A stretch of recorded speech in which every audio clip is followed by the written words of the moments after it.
Bentornati sul canale per un nuovo viaggio fuori porta. Da Milano ci siamo diretti in Piemonte e dopo essere passati dal mastodontico santuario di Boca siamo arrivati a Varallo, un grazioso borgo medievale sormontato dal Sacro Monte di Varallo, il più antico e il più importante dei sacri monti tra Piemonte e Lombardia. Prima di iniziare vi chiedo di iscrivervi al canale, è un piccolo gesto che a voi non costa nulla ma che a me aiuta molto.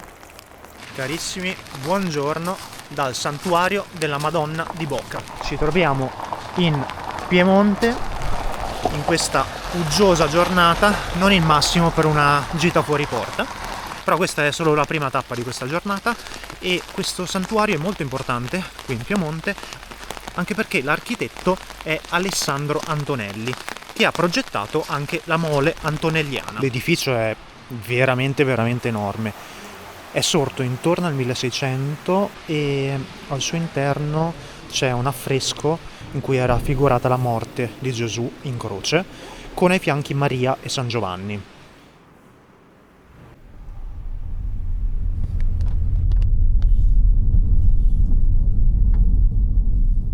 Siamo arrivati a Varallo, intanto il tempo non accenna a migliorare, anzi è peggiorato. Questa è la vista sulla città e qua c'è il Sacro Monte di Varallo che visiteremo dopo. Comunque la vista da qua non è per niente male, molto carina.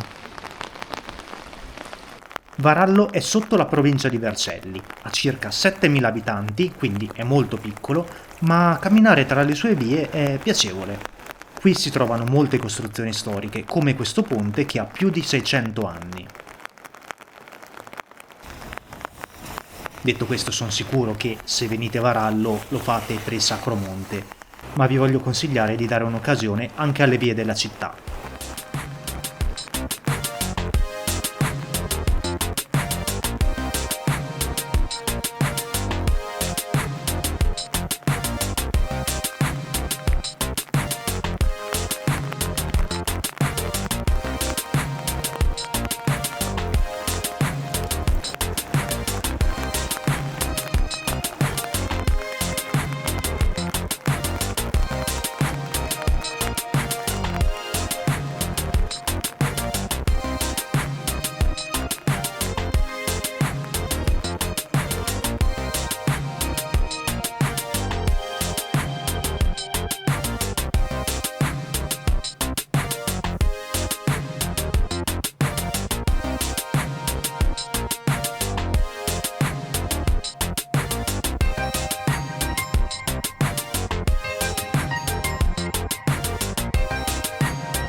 Il Sacro Monte si raggiunge facilmente in macchina o in funivia e l'entrata è gratuita.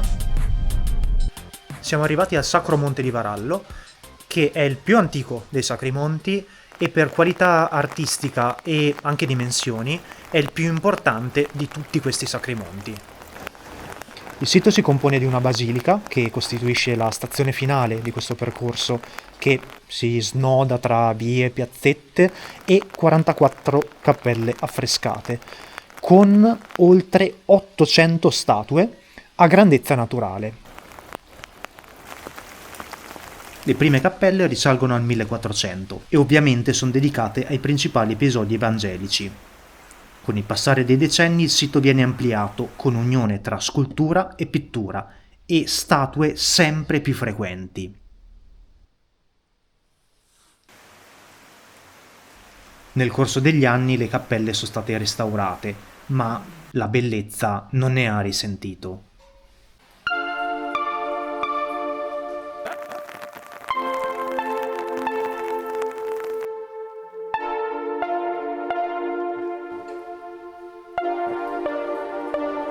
Anche i colori autunnali sono molto belli, nonostante il tempo un po' così.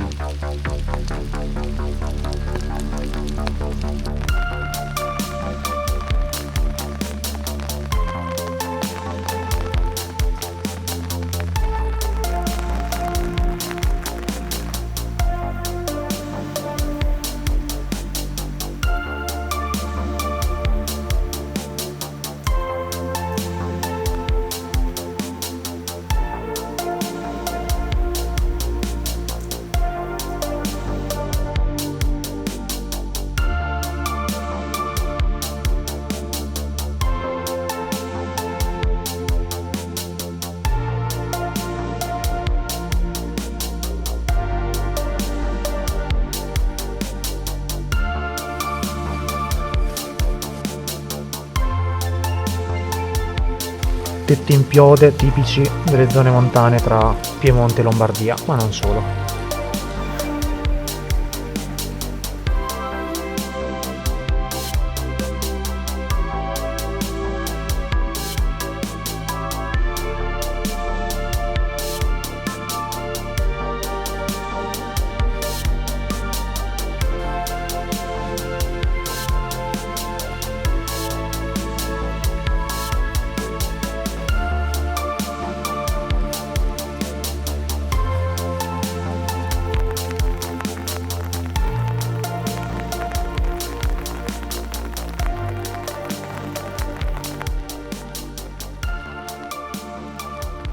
Comunque tutto veramente di nota.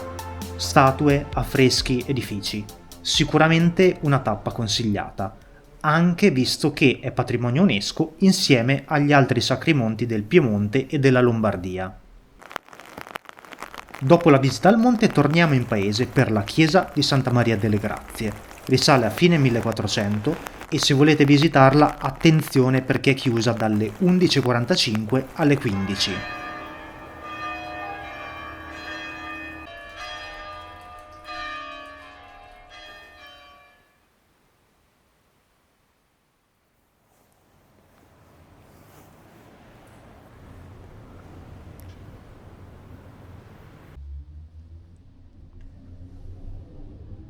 È arrivata la fine anche di questo video. Io vi ringrazio di essere rimasti fino alla fine e vi do appuntamento alla prossima avventura.